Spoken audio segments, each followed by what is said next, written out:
ஆருத்ரா தரிசனத்துக்கு பச்சரிசியை வச்சு ஸ்வீட்டான ஒரு களியும், அதுக்கு தொட்டுக்கிறதுக்கு நாட்டு காய்கறியில வச்சு காரமான ஒரு கூட்டு ரெசிபியும் பண்ணுவாங்க. டேஸ்ட் அட்டகாசமா இருக்கும்.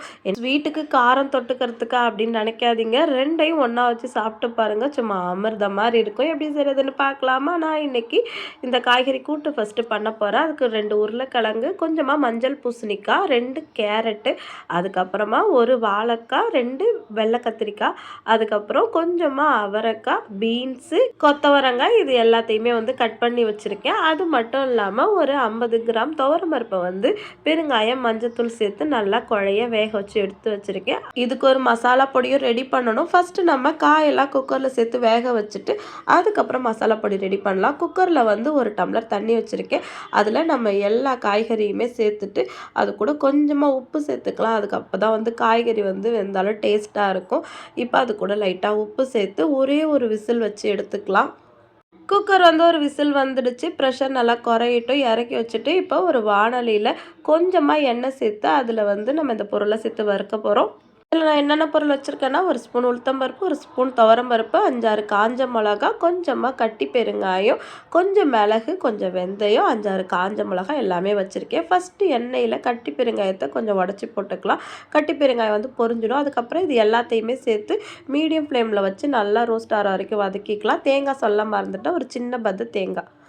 நம்ம வறுத்த எல்லாத்தையுமே ஆற வச்சு நல்லா பேஸ்ட்டாக அரைச்சி வச்சுக்கலாம். இப்போ குக்கரை திறந்து பார்க்கலாம். காய் எல்லாமே நல்லா வெந்துடுச்சு. அடுத்து இது கூடவே வந்து நம்ம வேக வச்சுருக்கிற பருப்பையும் சேர்த்து நல்லா கலந்து விட்டுக்கலாம். அதுக்கப்புறமா நம்ம வறுத்த ஆற வச்ச மசாலா பொருள் எல்லாமே ஒரு பேஸ்ட் மாதிரி அரைச்சி வச்சுருக்கேன்.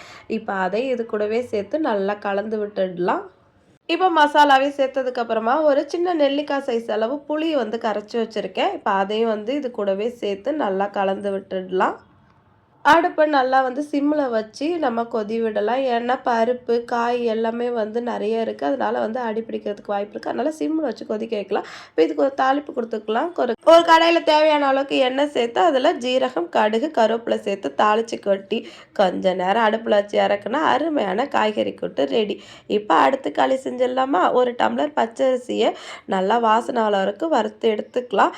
அதை ஒரு மிக்சி ஜாரில் சேர்த்து நல்லா நைஸாக பொடி பண்ணி எடுத்துக்கலாம். இப்போ வாணலியில் கொஞ்சம் தண்ணி வச்சு கொதிக்க வச்சுருக்கேன். நம்ம 1 டம்ளர் பச்சரிசிக்கு வந்து தாராளமாக 3 டம்ளர் 3 டம்ளர் தண்ணி கூட வச்சு கொதிக்க வைக்கலாம். இப்போ தண்ணி நல்லா கொதிச்சதுக்கப்புறமா நம்ம பவுடர் பண்ணி வச்சுருக்கிற பச்சரிசியை இது கூடவே கொஞ்சம் கொஞ்சமாக சேர்த்து கட்டி இல்லாமல் கலந்துக்கலாம். இப்போ ஓரளவுக்கு நல்லா வெந்து வந்ததுக்கப்புறமா நம்ம தேவையான அளவுக்கு வெல்லத்தை வந்து நல்லா கரைச்சி வச்சுருக்கோம். இப்போ அதையும் இது கூடவே கொஞ்சம் கொஞ்சமாக சேர்த்து நல்லா கலந்து விட்டுடலாம். நல்லா இலகி வரும். அப்போ வந்து நல்லா சிம்மில் வச்சு நல்லா கலந்து விடலாம். இப்போ இதுவும் அடி பிடிக்கிறதுக்கு வாய்ப்பு இருக்குது. அதனால் அடுப்பை வந்து மீடியம் ஃப்ளேமில் வச்சு நல்லா கிண்டி விடுங்க. வெள்ளைப்பாகை ஊற்றும் போது பார்த்து ஊற்றணும். இல்லைன்னா கையில் தெறிக்கிறதுக்கு வாய்ப்பு இருக்குது. இப்போ பொறுமையாக எல்லா பாகையும் ஊற்றி நல்லா இலக்கமாக கிண்டி விடுறதுக்கப்புறமா ஒரு மூடி தேங்காய் திருவி வச்சுருக்கேன். இப்போ இந்த தேங்காயை அது கூட சேர்த்துக்கலாம். ஒரே ஒரு ஏலக்காய் தட்டி போட்டுட்டு கொஞ்சமாக நெய் விட்டு கலரி இறக்குனா அருமையான திருவாதிரை களி ரெடி. இந்த ப்ராசஸ் பார்க்குறதுக்கு கொஞ்சம் கஷ்டமாக தெரிஞ்சாலும் செய்யும்போது எல்லாமே ரெடி பண்ணி வச்சுட்டு கிச்சனுக்கு போனோம்னா பட்டு பட்டுன்னு பண்ணிடலாம்.